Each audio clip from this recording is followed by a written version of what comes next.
வணக்கம் friends, welcome to Karthik study circle academy. Friends, இந்த number series question பாருங்கள். இது வந்து ஒரு இன்க்ரீசிங் சீரீஸாக தான் இருக்குது. ஓகே, இங்கே என்ன லாஜிக் யூஸ் பண்ணியிருக்காங்கன்னா, ஃப்ரெண்ட்ஸ் 7 9 2 இன்க்ரீஸ் ஆகுது. இங்கே பாருங்கள் 9 19 10 இன்க்ரீஸ். இங்கே பாருங்கள் ஒரு 30 இன்க்ரீஸ் ஆகுது. ஸோ இங்கே 49லேருந்து 117. ஸோ எவ்வளோ ஃப்ரெண்ட்ஸ் இன்க்ரீஸ் ஆகுது? 117லேருந்து 49 போச்சுன்னா 17 8 6. ஸோ ஒரு 68 இன்க்ரீஸ் ஆகுது. ஓகே, இந்த நம்பர்ஸ் எல்லாம் பாருங்கள் 2 10 30 68.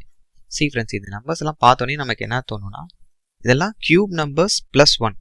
அதாவது 2 எப்படின்னா 1 கியூப் பண்ணி ப்ளஸ் 1 ஃப்ரெண்ட்ஸ். இந்த 10னா 2 கியூப் ப்ளஸ் 2. ஓகே, இங்கே பாருங்கள் 30னா 3 கியூப் பண்ணி ப்ளஸ் 3 பண்ணுறோம். இங்கே பாருங்கள் 68. 4 கியூப் பண்ணால் 64 ப்ளஸ் 4 பண்ணால் 68. ஓகே, 1 கியூப் 2 கியூப் 3 கியூப் 4 கியூப்னா கண்டிப்பாக இங்கே என்ன நம்பர் வரணும்? 5 கியூப் பண்ணி 5ஆல் ஆட் பண்ணும். ஸோ அப்போ 5 கியூப் ப்ளஸ் 5 என்ன வரும் ஃப்ரெண்ட்ஸ்? 130. அப்போ 117 நாம் 130 கூட ஆட் பண்ணணும். ஆன்சர் என்ன வரும் ஃப்ரெண்ட்ஸ்? அப்போ ஆட் பண்ணால் 247 தான் இந்த கொஷினோட ஆன்சர். Option C.